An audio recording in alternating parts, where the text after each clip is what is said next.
This is a Reconstructionist radio production. Please visit ChristendomRestored.com to read other articles. Missions in the Big Cities by Bojidar Marinov, December 11th, 2012. A friend of mine from Brazil, who's working to start a Reformed church in a large city, asked me a few weeks ago, how do you do urban missions from a theonomic perspective? It's a very important question. In fact, I can safely predict that this will be the most important question for the next generation of missionaries, and it's a huge question too, and it'll require much more than one or two articles to be answered, but I will try to lay the foundation for the answer at least. There are several reasons I believe it's a very important question, if not the most important practical question about missions in our generation. First, because biblically, we should expect a movement from rural to urban, from the countryside to the cities, and we should expect the Christendom to be centered in the cities and be built from the cities to the countryside. The Bible starts with the garden and ends with the city. While I know that the meaning of the city is largely symbolic, the change is of the deepest significance. Those who expect to return to the idyllic garden-style life in the coming age may be disappointed.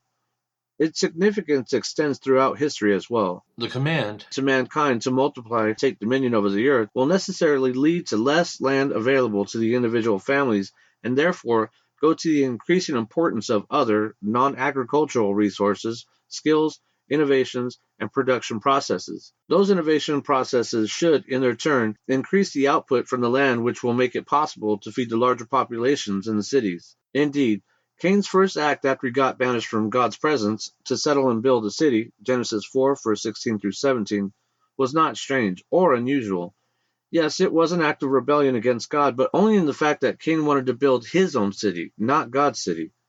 In the Old Testament, the saints were expecting the city built by God, Hebrews 11, verse 16. Second, historically, God has increasingly worked for the advancement of his kingdom through cities. True enough, Abraham, Isaac, Jacob, the patriarchs, and all of Israel until the time of entering the Promised Land under Joshua were predominantly agricultural. But that was because they were still pilgrims. They hadn't found the Promised Land yet. When the Israelites moved to the Promised Land, their life was organized around cities. The cities were the centers of their military defense. Living in the cities that they didn't build was part of the promise, Deuteronomy 6, verse 10. And even before they entered the land, the cities were declared to be the center of their judicial authority, the city elders. See Deuteronomy chapters 21 through 25. The Ark of the Covenant was the last inhabitant of the land to not settle behind the protective walls of a city, but God had planned and promised that there would eventually be a city of his name, where his name would dwell. 1 Kings 8, verse 16, Deuteronomy 12, verse 5 and 11. As Pastor Joe Moorcraft pointed out in a recent sermon, the wisdom described in Proverbs 8 speaks to a city man in an urban setting. So while the land was the basis of their economy and was divided between the tribes, God made the cities be the foundation of the society of Israel. This was later acknowledged by Jesus when he based his evangelism strategy on the cities, Luke 10, verse 10. And he declared curses on cities as communities, Luke 10, verse 13, Matt 23, Luke 13, pointing to their covenantal significance. We can say both the law and the gospel were centered around cities, and the cities were and are important in the administration of both. Third, from an economic standpoint, it is the cities that make it possible to pull together economic resources and human creativity at the lowest cost, due to low transportation costs and the economies of scale, and thus produce more goods. The economic aspect of society is often ignored by pietistic Christians, and especially by missionaries, but it shouldn't be. The Bible states many times the promise that the covenant keepers will increase in numbers. The dominion mandate in Genesis 1, verse 26 through 27, has never been canceled, and it continues to be the foundation for historical blessings and cursings even after the fall. See Deuteronomy 28, also Genesis 12, verse 2 through 3. But if covenantal obedience leads to the blessings of demographic increase, then by default it must lead to economic blessings as well. Otherwise, increased population without increased economic output will only produce more misery and curse, as is happening with covenant breakers around the world today. Indeed, because cities tend to attract talent, we should expect to see a culture that values talent and innovation undergo an increased rate of urbanization compared to other cultures. For example, after the Reformation in Europe, the Reformed community saw a significantly greater movement of populations to the cities, while before the Reformation, northern Italy and north-central France had the highest rate of urbanization in Europe. After the 1500s, these regions were surpassed quickly by the Netherlands, England, Switzerland, and the Calvinist principalities in central Germany. By the early 1800s, the total urban population of the Netherlands was about 1.5 million, and the most part of that increase came from immigration to the cities from inside and outside of the Netherlands. And by 1815, London was the largest city in the world with 1.5 million souls from 500,000 just 100 years earlier. If the cities are a natural nexus for resources and human labor and ingenuity, then they will tend to attract more people. The trend cannot be stopped, for more people would want to participate in the growth, sometimes real, sometimes perceived, of the city instead of settling for life in the countryside, which was often perceived as stagnant and unrewarding. Indeed, for all the proclaimed evils of the Industrial Revolution in England, the average wage earned by a factory worker was between 6 and 10 times higher than the wage of a farmhand. Children employed in the factories made better money than experienced agricultural workers. That naturally tended to attract many people to the cities, and the trend continues today. From any perspective, theological, cultural, economic, we should expect to see the cities become the dominant culture in every society, and therefore expect to see an increased need for Christian missions in the big cities, not only in traditionally non-Christian lands, but in Europe and the United States too. In fact, if anything, it can be argued that some of the big cities in the West are as much in need of solid Christian missions as are the rainforests of the Amazon or the interior of Africa or China. A missionary, therefore, must know how to build a mission in the urban context, and a successful mission at that. The main problem that a city forces on its inhabitants, and therefore on the missionary who is working in that context, is the complexity of social relationships compared to the rural countryside. Of course, in the countryside, where relatively fewer people live within the same geographic area within a day's walk, the social contacts remain limited. Given the fact that in the rural context, extended families tend to remain living in the same place, most of that social contact is within the extended family. At the most, social contacts remain within a restricted range of those who live in the geographical vicinity. This doesn't mean, of course, that different ethical rules apply to the city and to the country. The moral law remains the same, but the complex social interaction within the culture of the city makes the task before the missionary different than it would be in a more rural setting. To deal successfully with that challenge of complex social relationships, a missionary must initially focus on three important issues and resolve them in a biblical way. These issues are church, family, and work. The synagogue model. The prevailing model today used by missionaries to deal with the challenges in the big cities is the church planting model.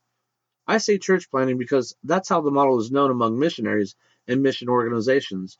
The church in this case means specifically the formal church gathering on Sunday morning for worship and preaching.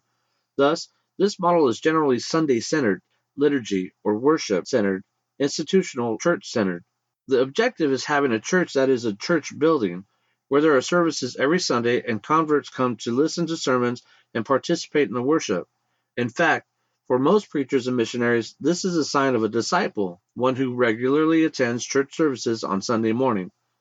Thus, by default, a church is centered on Sunday morning on the institutional sacramental aspect of the faith and on the ministry, which often means the specific church activities like preaching, church administration, and worship. Worship, of course, means anything from having a music band on the stage for the more contemporary churches to writing hymns and putting together the bulletin for the worship order for the liturgy-oriented ones. The meaning of the word elder is defined as a church administrator, or rather, as a member of the church board, one who makes decisions or participates in making decisions in the limited area of church business. In general, a successful mission is one which has a church building, regular services, and a group of regular attendees as an institutional core, which is defined by little more than a simple profession of faith and regular presence on Sunday morning. This is the vision of a mission most missionaries have, and therefore their whole work is geared toward that. Even when they start with some rather unconventional tactics, like Bible study groups or street evangelism, or even organizing English courses for locals, the final goal is to get the converts to attend the service on Sunday morning, and hopefully make a profession of faith and join the church. Joining the church means regular attendance of services and participation in the different programs which the missionary would organize as part of the new religious undertaking, that is, the church. Such programs are in general strictly religious in character and are specifically limited to church business like evangelism, prayer groups, children groups, or Christmas pageants. I call this model the Greek temple model. It is a model that views the Christian faith as a strictly personal faith, limited in scope to personal religious convictions, and it views the church, respectively, as a religious institution limited in its scope and function. At the foundation of that model is a belief that the church is an outlet for satisfying a specific personal need, the need for salvation, or rather, the need for religious experience. The church is thus one of the outlets in the society offering its specific product. When a person needs groceries, he goes to the grocery store. When he needs his car repaired, he goes to the car repair place. When he needs entertainment, he goes to the theater. In a similar manner, missions are set up to offer a solution to the religious need of personal salvation. Just like a Greek temple in the antiquity would be built for the purpose to offer to the population the opportunity to implore a god or goddess for specific personal needs or for specific collective needs of the polis. The mission that has taken that approach is generally focused on taking his own niche in the market of services without interfering with the other niches, groceries, car repair, entertainment, etc., and it certainly doesn't try to tell other niches how they should live and operate. Having a church building and a regular church service and worship, of course, is a good and commendable goal. But even in the best scenario, this model works only when a Christian culture is already in place and Christianity is accepted as a norm everywhere, and the church service Sunday morning is just one of the aspects of the Christian culture. In other words, for the church planning model to work, we need a Christendom, a culture which is marked in every aspect by the centrality of the Christian faith, from personal lives to social conventions and economic and political rules. Even in the centuries of Christendom, though, when the whole population of the European cities was confessionally Christian, church buildings never could accommodate everyone. At best, church buildings in any particular European city could house only between a quarter and a third of the city population. Such was the case before the Reformation, and such was the case during the Reformation and after it, including in places like Scotland and Switzerland, where the religious zeal of the population was quite high. Even in the small settlements in the North American colonies, where in the first decade settlers moved specifically for religious reasons, the regular church attendees were estimated to be not more than 10% of the whole population. A church centered around the Sunday morning liturgy and collective worship is not a culture-changing church. To the contrary, it is itself the product of a thoroughly Christianized culture. Therefore, church planting, as it is understood today by many missionaries and mission organizations, may bring in converts, but won't evangelize the culture. So then, what is the solution for a city whose culture is anything but Christian? And what should a missionary do in the large jungle of social relations which threatens to engulf and destroy his fledgling mission? The solution is to challenge the culture of the city itself. Whether a missionary realizes it or not, or whether he is willing to acknowledge it or not, a Christian mission is always a challenge to the prevailing culture. For culture is religion externalized, as Henry Van Til taught. A challenge to religion of the city is a challenge to its culture, and unless a mission offers a comprehensive challenge to that culture, there can be no successful mission. This is much more obvious in a rural context or in the context of backward tribes. Missionaries in the big cities or in a predominantly urban civilization seldom think of their work as a cultural enterprise, but it is one nevertheless, and therefore a mission must be organized so as to challenge the very culture of the city. And culture is not challenged by capturing Sunday morning. It is challenged by capturing Monday morning and every other day of the week. In order to challenge the culture of the big city, the missionary must envision pockets of the cultural resistance, mini-cultures within the larger conglomerate of pagan cultures. These mini-cultures must be comprehensive in their claims on the life of the believer, and they must provide answers to a wide array of cultural issues, even if some of those issues are not directly a concern at that specific moment. Do we have a biblical example of such mini-cultures in the larger context of a city? Yes, we do. The synagogues.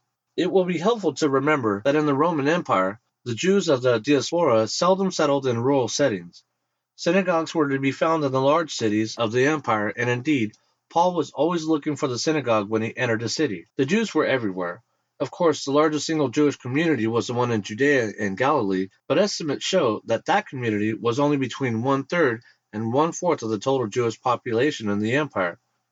Every city had a synagogue, and sometimes several synagogues, and a synagogue was started by families, not by a priest or a minister. Jews didn't have priests outside of Israel anyway. 10 families were the minimum number to start a synagogue, and they could invite a rabbi to reside in their community and be paid to teach them. The synagogue was not just a place of worship, it was a community center, and its purpose was not to dispense religious experience, but to assume the function of a total society for its members. Were they effective? Enormously.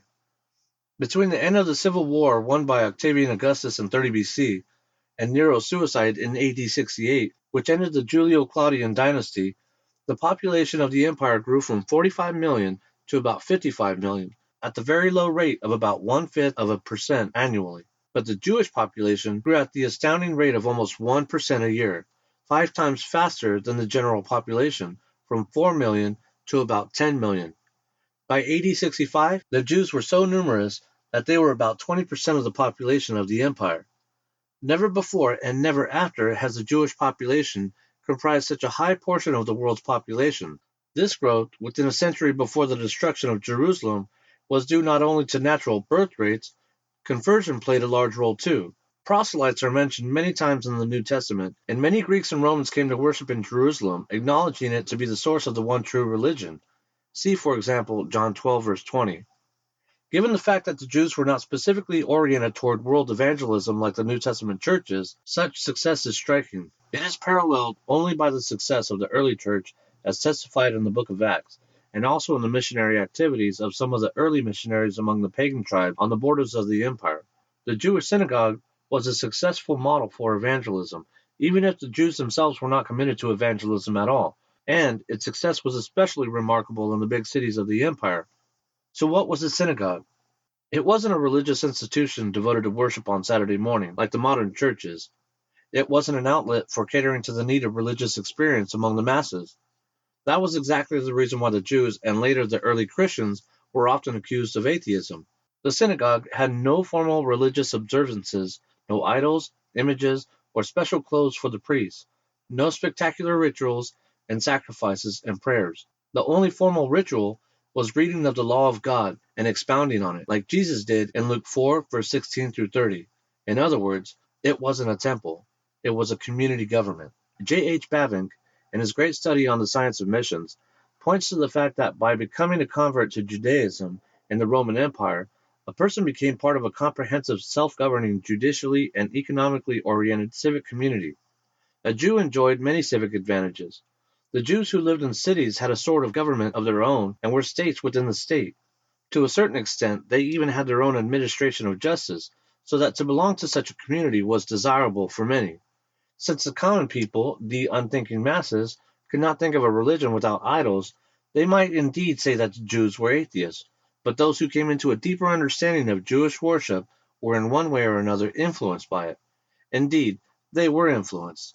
The nearly explosive growth of the Jewish population in the century right before the fall of Jerusalem is an adequate proof. The government of their own and the states within the state J.H. Bavinck was talking about were the synagogues. There was no other Jewish institution that could be the focus of that government. It was in the synagogues where the Jews would go for their community decisions, for their justice, for their economic discussions and help, and for organizing their welfare services. The synagogue was meant to be an institution for dominion, a cultural beachhead in the pagan world, based on a different faith and therefore on a different worldview, and therefore on a different cultural foundation, and therefore on different law structure and administration of justice. Under the principle of Deuteronomy 4, verse 5 through 8, it couldn't remain unnoticed by the pagans. It was destined to become a force of attraction, and it did. Pagans flocked to it and either became Jews by circumcision or adopted the Jews' ethical system for their own personal lives, their households, and their social activities. Acts 10, verse 1 through 2. This also meant a different standard for the position of an elder in the church than what we have today in our churches. Obviously, if the church is simply an outlet for religious experience on Sunday morning, then an elder would be expected to be rather similar to a temple priest who is responsible mainly for the religious and ritualistic aspects of the life of the church, which, of course, is the case in our modern churches. Since the synagogue was designed to be a culture separate from the surrounding world, which was to assume the function of a total society for its members, the elders were supposed to be much more than priests in a temple, or simply religious leaders. Just like the elders in the Israel of Moses and David, they were to be the enforcers of civil law and the mainstay of the covenant society. They were judges, economic leaders, teachers in the law and in productive trades, tutors, family and business counselors, as well as community organizers. A typical member of the synagogue did not have the Sabbath day controlled by the elders and his weekdays controlled by another authority or another system of principles or laws. Whether he was a merchant or a hired hand who worked with either Jews or pagans or a government employee, his life was completely 7 days a week, subject to the civil authority of the synagogue and the law of God as administered by the elders. There he found justice, economic and family counseling, protection against injustice, economic help in hard times, and insurance against the unknowns of life. Of course, it is important to note that his life and property belonged to him, and the elders had no ultimate authority to deprive him of either. But as long as the elders of the synagogue kept the law of God and taught and counseled from the law of God, their counsel was wise and relevant. Leaving the protection of the synagogue brought no formal sanctions on any person. The lack of such protection was a penalty harsh enough.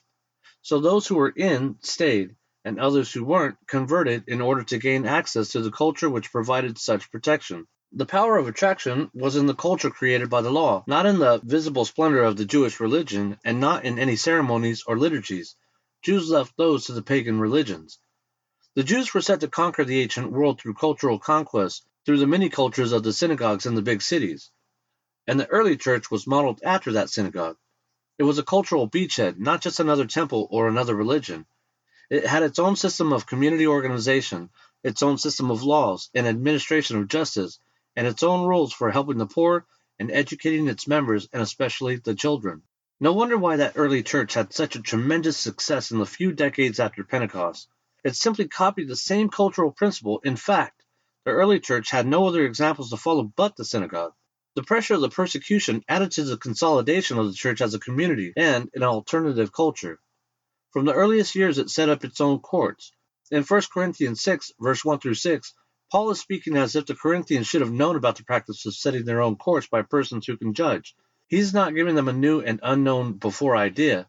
It had its own system of poor relief and economic protection for its members. Contrary to the modern claims about the communism of the early Christians, the economic experiment in Jerusalem actually had all the characteristics of a modern capitalistic enterprise, a hybrid of a cooperative, a corporation, and a mutual insurance fund. It had its own system of economic relationships between masters and slaves. It had its own system of family counseling, Titus 2.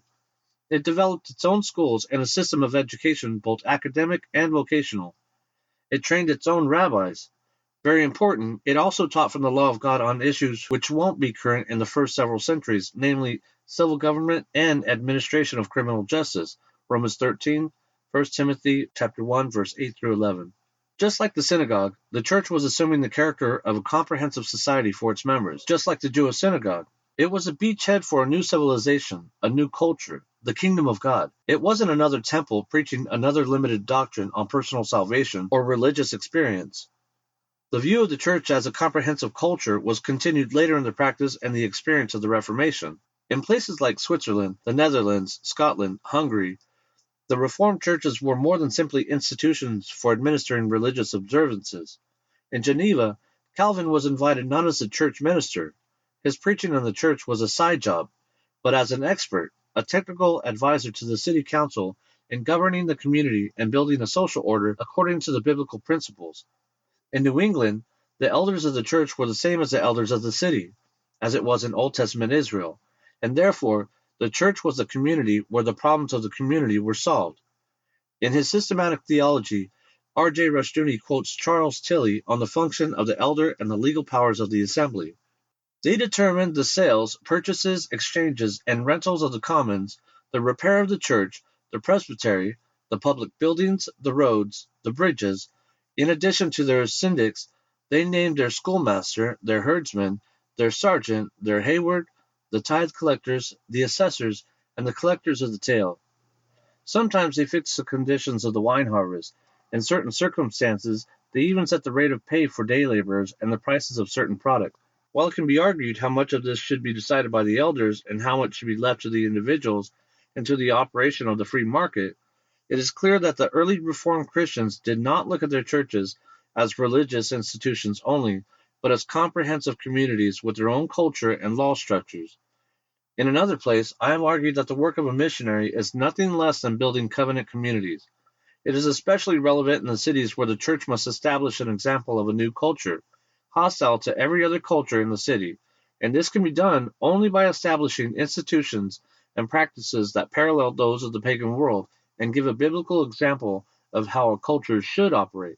A church, as a temple focused on itself and on its liturgy, is a worthless enterprise in challenging the culture. Only a synagogue can do the job. Missions in the Big Cities, Part 2, by Bojidar Marinov. The biblical model for the family is the nuclear family, a man, his wife, and their dependent children. No matter what situation the family is in, the Bible does not prescribe any additional covenantal authority over the husband. There is no concept of extended family or a clan as a covenantal unit or institution. From the very beginning, the boundaries around the nuclear family are clearly established in Genesis 2, verse 24. A man, which should mean in the context a grown-up adult, should leave the covenantal authority of his parents and start a new covenantal family with his wife. While Isaac lived in the same geographical place with his father Abraham, and Jacob and Esau lived with Isaac, the evidence is that they separated households and made their decisions separately from their fathers. The New Testament also establishes the covenantal boundaries around the nuclear families in Paul's words in 1 Corinthians 11 verse 3. Christ is the head of every man, and the man is the head of the woman.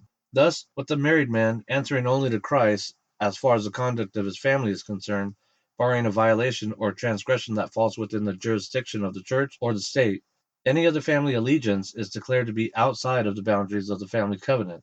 The nuclear family is the only type of family as far as the covenantal nature of that institution is concerned. Any relations with the extended family may be beneficial and commendable and economically desirable, but they are not covenantally sanctioned. They're therefore purely voluntary. For example, Naomi had no inherent rights to support from her extended family.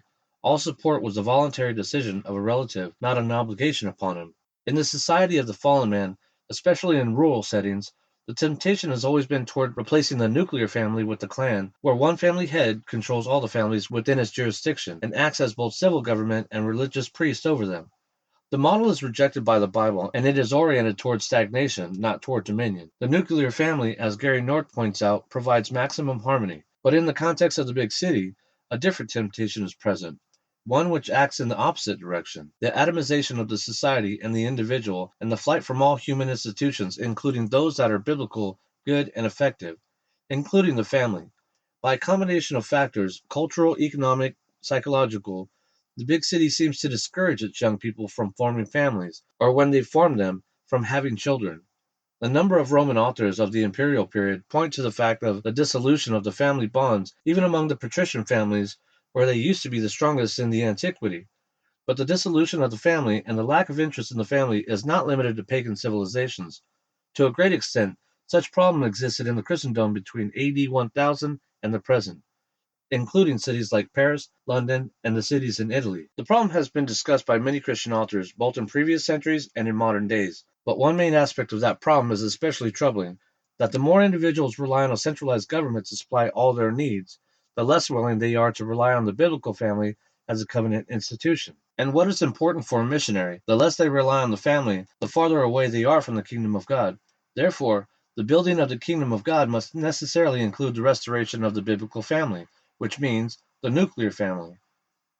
Every missionary who went to work in an urban environment has encountered the problem of too many single young men and women, mostly single women, and very few families.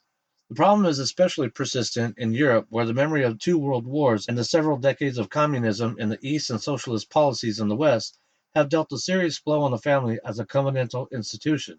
I avoid the label traditional family, for it has no identifiable meaning from a Christian perspective. In many places, and especially in the urban regions of the world, the family is not the basic institution of the culture. This is mainly because in the context of a pagan culture, subjection and service are seen in negative terms, as a drain on one's life, and as a liability which interferes with the self-development of the man or the woman. Rustuni explained how the Christian family is based on the principle of mutual subjection and service. Without Christianity, there is no understanding of the moral value of mutual subjection and service, and therefore, there is no psychological or emotional fuel for young men and women to spend efforts to start and build a family. Man doesn't become free by rejecting the biblical principle of mutual subjection in the family. He only replaces it with totalitarianism and tyranny. The flight from the biblical family in the cities has been the main factor which produced socialism. It is no wonder that in the 20th century the big cities have become a fertile ground for socialist ideas, as well as an endless supply of voters for status political agendas. It has nothing to do with the supposed modernity of the city dwellers, nor with any social progress. The prevalence of socialist ideas in the cities is a direct product of the abandonment of the family as an institution. An atomistic society of lonely men and women will naturally try to embrace another principle of cohesion. If it's not the family, then it must be the state. Mutual love and subjection and service in the family, then, is replaced with subjection and servitude to the state, without any love whatsoever.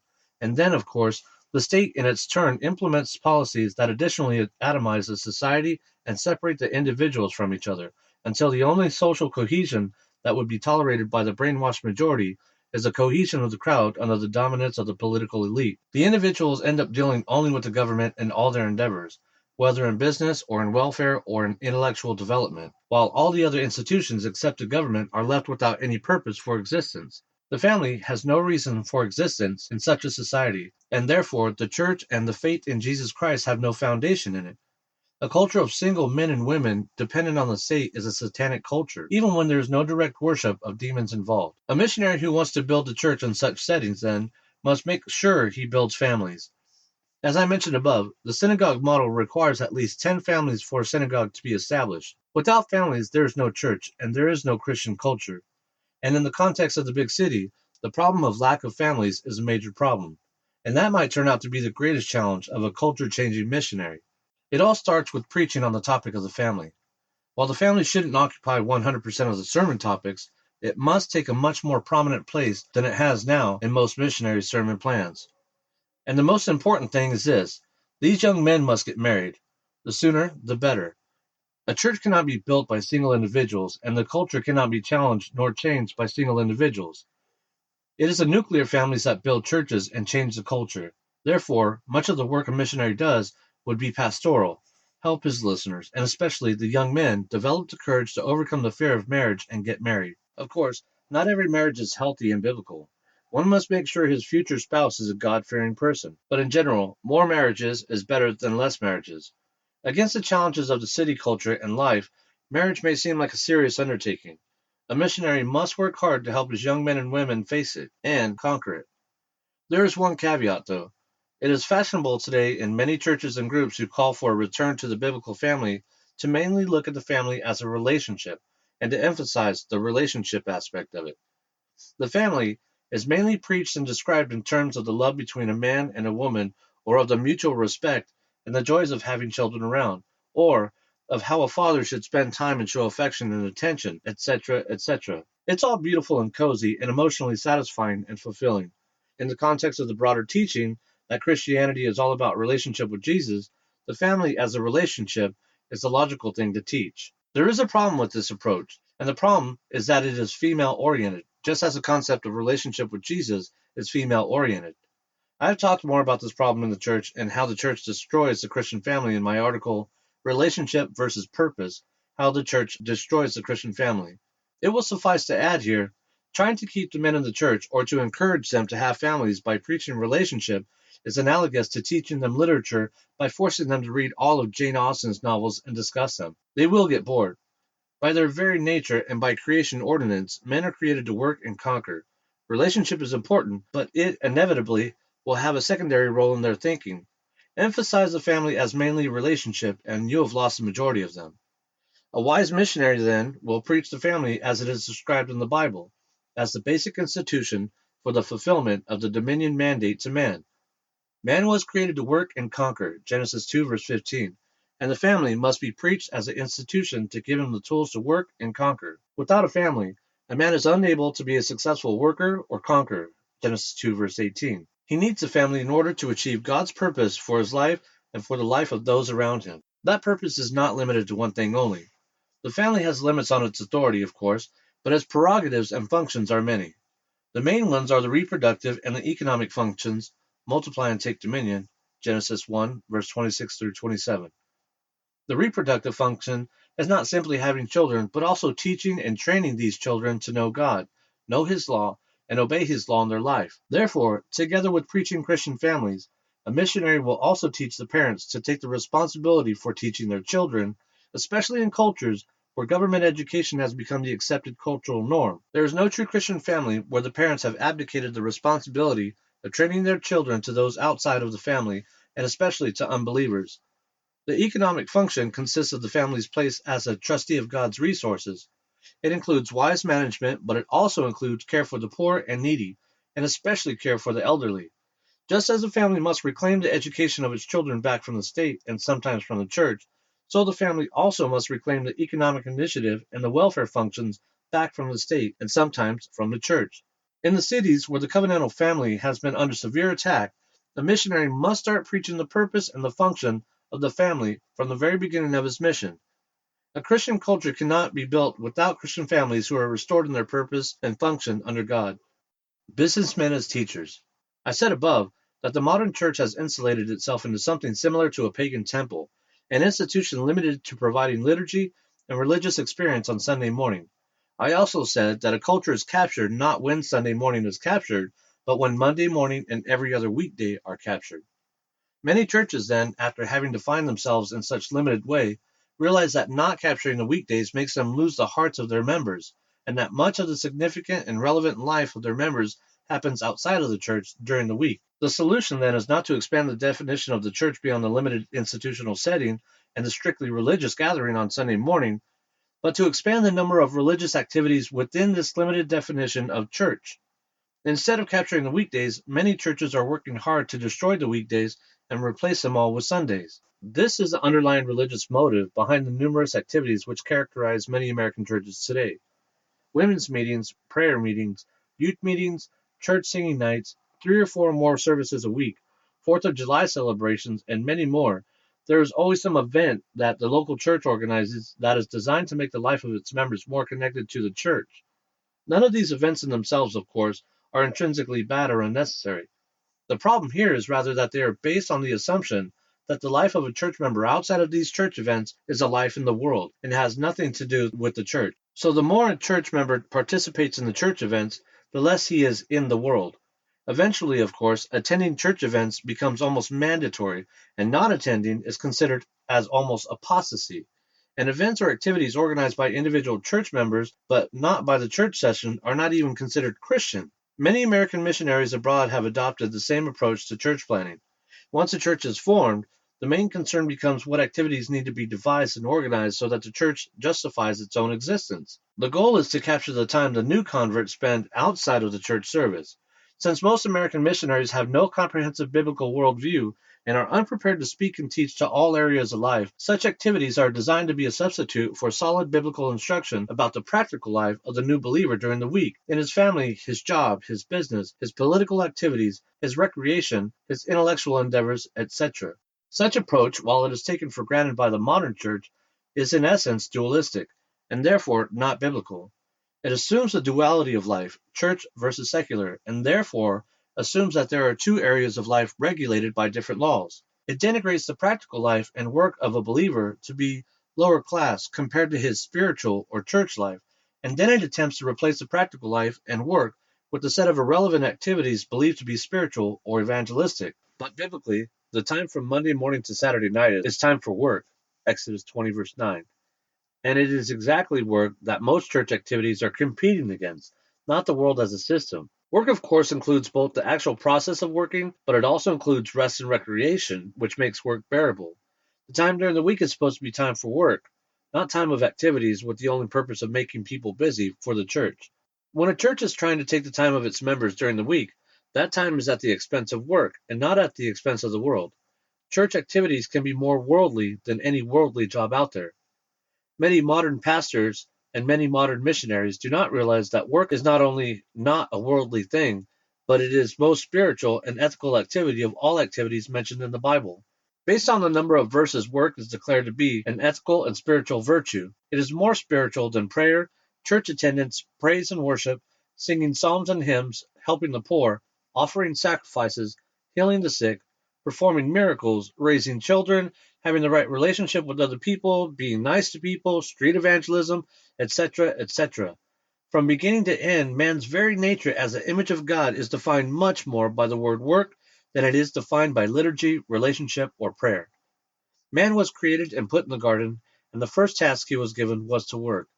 The law of God, as given to the Hebrews from beginning to end, presupposes a working culture, not a culture of religious observances. Any religious observances were peripheral and temporary in nature. The Promised Land was described as a place where work will be blessed, not cursed. The commandment for offering the first fruit presupposes they would work the land. Deuteronomy 26, verse 1 through 2. The exiles who went to Babylon had no formal liturgy anymore. God must not have considered it as important as it is for some modern liturgical zealots. But they were commanded to work and serve, the same word in Hebrew. Building houses, planting gardens, and advancing the welfare of Babylon. Jeremiah 29, verse 1 through 7, 40, verse 9. And the warnings against laziness in the book of Proverbs are far too many to list in one short article. In any case, the virtuous woman in Proverbs 31 is almost entirely described as a working or business woman, and we know that she is portrayed there not only as a moral instruction to the believers today, but also as a symbolic description of the church. Our modern interpretation of the fourth commandment often focuses on the Sabbath rest, and we seldom stop to think that that commandment actually has two parts, work and rest, not work and worship. But Jesus challenged our modern interpretation and explained that the more important part of that commandment is work. In John 5, verse 16 through 17, he replied to the Jews concerning their interpretation of the Sabbath and their accusations that, "My Father is working until now, and I myself am working." In Matthew 7, verse 15 through 20, Jesus talks about the trees being good or bad according to what they produce. Immediately after that, he says that the religious observances do not secure one's place in the kingdom of heaven, verses 21 through 23. And of course, that great parable of the talents in Matthew 25, verse 14 through 30, declares that the refusal to work and produce and increase wealth may cost a man his place in the kingdom. Jesus there specifically calls the servant wicked and lazy, indicating that laziness is a vice. Paul told the Thessalonians to do their own things and work with their own hands, 1 Thessalonians 4, verse 11. And in case they hadn't gotten the message, in his next letter to them, he warned that if anyone is not willing to work, then he is not to eat either. 2 Thessalonians 3, verse 10. Seriously, Paul? You'll let a man starve just because he doesn't work? The threat of starvation must be a convincing testimony to the ethical importance of work in Paul's thinking. In general, work is considered in the Bible as more important and of greater spiritual value than religious observances. Therefore, teaching the biblical laws and principles about work, occupation, and business must be considered a priority for a pastor or a missionary, higher than teaching about church services, liturgy, or church organization. A missionary who doesn't address work and business in his preaching is delivering to his listeners a dualistic, almost Gnostic gospel, not the gospel of Jesus Christ. And therefore, a missionary who is making every effort to engage his converts in church activities during the week, thus taking from their time of effective work or recreation, which will make work more bearable, is a missionary who is wasting his time and the money of his sponsors. Much more can be said about the theology of work and the ethical importance of work in the Bible, or about the focus on work that the Reformation created, and thus created the modern world as we know it. R.J. Rushdoony says that it is a serious but common error that work is an aspect of the curse, and then work was central to man's creation and nature. Modern missionaries influenced by the error Rushdoony is talking about are usually silent about work and business. I've witnessed firsthand how a gypsy community converted to Christianity by charismatic missionaries had no idea that being a Christian involved becoming industrious and economically productive. Modern Reform missionaries are not much better. The theology of work is missing completely from the modern Reform teaching on the mission field. A century ago, the student volunteer movement for foreign missions still included changing the work and business habits of a nation and the legitimate task of a missionary. The testimonies of many of the missionaries at the conference in 1910 included the changing economic and business environment in places like Latin America, Turkey, India, and Eastern Europe as a result of spreading the gospel. Such testimonies today are seldom heard of, and I have been criticized quite a few times by American Reformed missionaries by diluting the gospel with focus on work and business. But work is a spiritual virtue, and a pagan society will naturally tend to despise, hate, denigrate, and reject work. No wonder for the fallen man work is a curse, and the less time is spent in work, the happier the fallen man feels. Conversely, a Christian society will put a heavy emphasis on work and business and on redeeming the time to use it in serving one's fellow beings. Work has two main purposes in the Bible. First, it is increasing the value of one's capital. The parables of the talents and the minas are very clear about that. The examples of Abraham and Jacob are also very clear. The Old Testament expected of the faithful Israelites to build and plant and expand the land. This first function of work includes production, management, investment, organization of production and labor, education and training, marketing, trade, and many others. Second, it is solving problems. In a regular day, where there are no accidents or unfortunate circumstances, a man works to increase his capital. But in a world that is not entirely under man's control, there are contingencies which man must anticipate and deal with to prevent his capital from shrinking. This second function of work may include insurance, contingency planning, protection of assets, maintenance and safety, damage control, rescue of human and non-human capital from dangerous situations, etc. This second function of work is so important that Jesus said it trumps the Sabbath regulations. Matthew 12, verse 11 and Luke 14, verse 5 show that safety, rescue, damage control, and protection of assets were permitted on a Sabbath day. Luke 13, verse 15 shows that maintenance was permitted on a Sabbath day. But the response to everything here would be, a missionary is not necessarily supposed to organize workers, do business, invest money, give example of productive work, or prudent management of risk and opportunities. True, some missionaries, the Apostle Paul being the prime example, had their own business and not only supported their own ministries, but also gave an example for others to follow. Others, on the other hand, were supported by private individuals, like Jesus himself, for example, Luke 8, verse 2 through 3, or by the churches, like Peter, 1 Corinthians 9, verse 3 through 7. If work as increasing capital and work as protecting assets is such important spiritual virtue according to the gospel, how is a missionary to teach his listeners about it if he himself has the right to refrain from working? 1 Corinthians 9, verse 6, and therefore may not have the sufficient experience about work, capital, investments, etc. The problem is even more acute in the big cities, given the fact that from very early in history, the cities have attracted not only the most innovating and industrious members of the society, but also the most corrupt and the lazy. Sodom and Gomorrah were extreme examples, but they were certainly not exceptions. Athens, Rome, and Alexandria had their share of the population which was committed to living without working. Panem et circenses was a successful policy of control exactly because the population of Rome expected bread and circuses. It was corrupt and lazy, and it viewed physical labor as something only the slaves do. The same policy, represented today by the modern policies of government welfare, works mainly in the cities, where there is a separate class of dependents on the government who have lost their ability and desire to ever be independent and productive. Even among those who have work and are better off, the welfare mentality runs strong. In fact, welfare recipients can be found in all strata of society, from the poor to bank owners and CEOs. So what's a missionary to do in the big city? The solution is in returning to what I said above about the synagogue model for the church.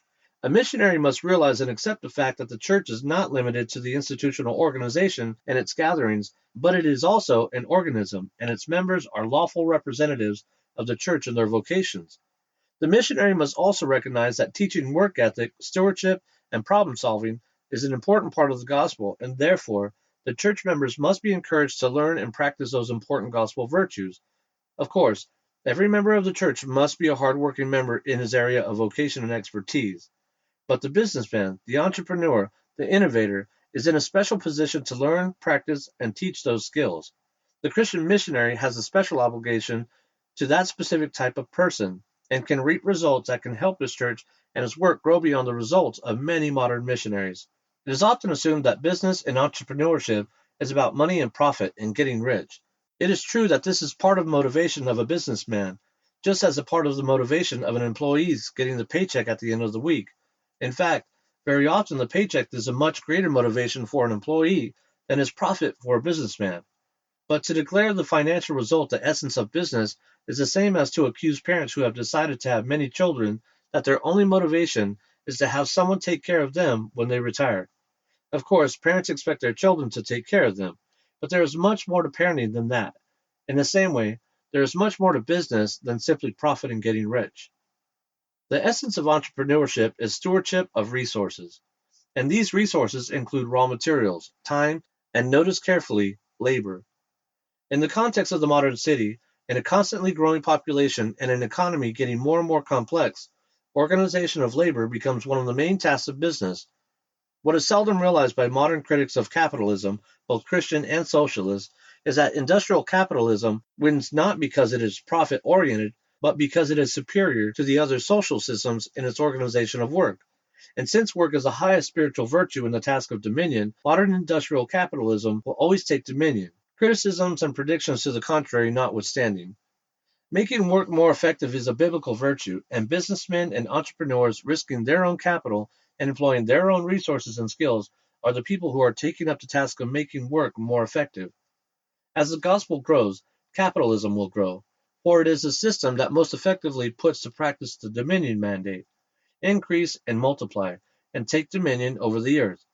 A businessman of the church, therefore, is just as important for spreading the gospel as is the pastor or the evangelist, or any other church occupation one can think of. He is a steward of resources, and especially of work, and work is a spiritual virtue. A missionary, therefore, must start his preaching with a heavy emphasis on work ethic and the spiritual value of entrepreneurship.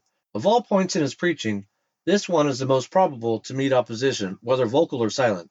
In many nations, the myth of "our people is a hard-working people" has been nurtured by populist and socialist politicians and by the self-righteous attitude of pagan populations. The truth is, a nation that needs the gospel is also a nation that lacks work ethic, for it is only the gospel that produces work ethic.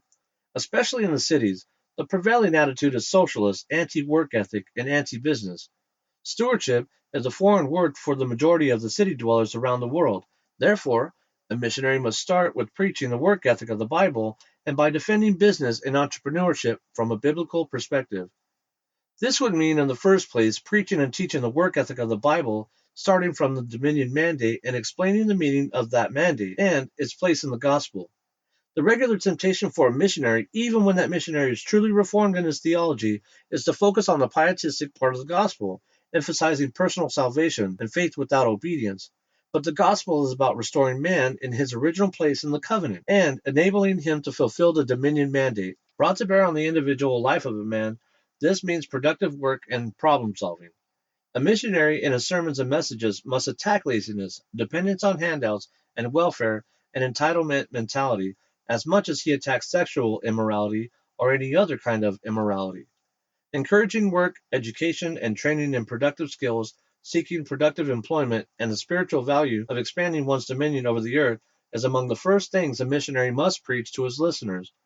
Conversion to Christ, who is working as his Father is working, means conversion to a new understanding of the importance of work and therefore new practical attitude to work. Then a missionary must preach about business and the importance and the necessity for the covenant community to value and support those in it who have devoted their life to the risk and responsibilities of entrepreneurship. Modern churches look at the entrepreneurs as simply milking cows, supplying the needs of the church. Pastors and missionaries often care only about the financial result of a successful business in the form of tithes and offerings to the church, of course. But if work is an important spiritual virtue, then businessmen in the church must be encouraged to use their skills to teach others the virtue of work and industry. According to an old Jewish saying, a father who doesn't teach his son Torah and a trade makes him a thief. Modern churches, of course, teach their members neither Torah nor a trade. But a missionary who understands that the church is larger than the institutional gathering on Sunday morning and also understands that the dominion mandate has never been repealed by God will make sure that his listeners are encouraged to enter the field of business, and those who do and are successful will teach others to be responsible stewards as well. Spiritual virtues can be twisted to become vices. Yes, even prayer can become an idle and ungodly exercise. Matthew 6, verse 5 through 7. Work, then, can be twisted to serve the purpose of Satan. That's why a missionary also needs to teach the law of God concerning work and business. This is an area largely left gray for most pastors and Christians. Biblical economics is not a common topic in the churches, and neither is business. Of course, it all follows from the larger rejection of the law of God as our standard for righteous living today. Indeed, a pastor has no place to go but to the law of God, if he wants to draw the biblical principles for work and business. But in the general atmosphere of antinomianism in the churches, such a move is seldom even contemplated. In the United States, the consequences of such omissions are not so obvious. The reason is, there is a strong legacy of an earlier theonomic influence which is still very strong in America. Christian America in the past did look at work and business as areas under the jurisdiction of the gospel, and the Puritan preachers of the past did preach on economic and business topics. Entrepreneurship was a godly thing to do, and the laws for righteous business were found in the Bible. This strong legacy remains, and therefore entrepreneurship is still strong in America. Despite the theological and spiritual blindness of our modern pastors and theologians and seminary professors, the dualism is very strong in the American churches, but the Puritan legacy is even stronger. American pastors and preachers are living off the very legacy they are opposing, and yet, so rich it is, it continues to defy their theological efforts to destroy it and continues to work. But a missionary in a foreign land doesn't have the luxury of that same Puritan legacy. If he opposes preaching work as a spiritual virtue, or if he even omits it, there is no moderating influence in the culture to supply the spirit and the practice of work and business. Outside of the US, most nations are in the grip of a demonic socialist ideology and psychology that continues to consider work a curse and a leisure a blessing. Not addressing this ideology and psychology will mean that a missionary has accepted it as a normative, and thus rejected the most important spiritual virtue of the gospel. Therefore, he must preach it, teach it, and encourage the businessmen and the entrepreneurs and his congregations to join him and help him in transforming the work ethic of his listeners. In short, where the missionary doesn't have a Puritan legacy to help him, he must create it. Conclusion. The cities are the future of mankind. Knowing how to do missions in the cities will be vital to the mission endeavor in the next generations. History moves from rural to urban, from the countryside to the cities, from small communities to big conglomerates. From the garden to the city is a biblical pattern. We better learn to do missions in the cities and build a Christian culture in the context of the big cities. In the modern context, the missionary to the big cities has three immediate problems to worry about: church, families, work. The church must be built by restoring the old model of the synagogue. It was built and tested in the cities of the Roman Empire by the Jewish diaspora and then taken and perfected by the Christian diaspora. It helped the Christian become the most influential and successful cultural factor and transform the ancient world. Not the limited institutional model of the temple, but the cultural beachhead model of the synagogue is what will build and sustain the new Christian civilization in the context of our modern civilization. No culture can be built without families. The modern city has destroyed the old model of the extended family, which was not biblical anyway, but it has also discouraged the nuclear family, which is the biblical model. A missionary can't continue his work in a city unless he encourages his young men to overcome their fear of having family and taking responsibility for a wife and children. This must happen by preaching and teaching on the purpose of the family in the plan of God, and especially the purpose of the family in the Dominion Mandate. The modern city church in many big cities around the world is a church of single men and women. Until this pattern changes, churches will come and go, and the cities will remain unevangelized. And third, Puritan legacy of work must be built. This means restoring the biblical theology of work and the biblical work ethic. This will mean expanding the definition of the church to include the effort of all its members, and especially of those who are gifted and experienced in organizing work, businessmen, and entrepreneurs. Without restoring work as a virtue and as a practical way of life under the law of God, modern churches will remain irrelevant and short-lived. The goal must be to build the same culture of work as the Puritans built in America, which today survives even the attempts of pastors and theologians to destroy it. A modern Christian synagogue, built of nuclear families where the men work and engage in righteous, profitable business. This is the beginning of a successful reform mission in any big city in the world today. The Scottish Presbyterians, the English Puritans, the Dutch Reformed, the Swiss Protestants, they all put it in practice, and within a generation, their nations became reformed. It will work today too. The complexity of social relationships in the big city can be conquered only when a new culture is built, and that new culture is established upon these simple foundation pillars. It is that simple. This audio version of Mission in the Big Cities Part 1 and 2 has been produced by Reconstructionist Radio and narrated by Luke Bell. Please visit www.christendomrestored.com to read this article and many more.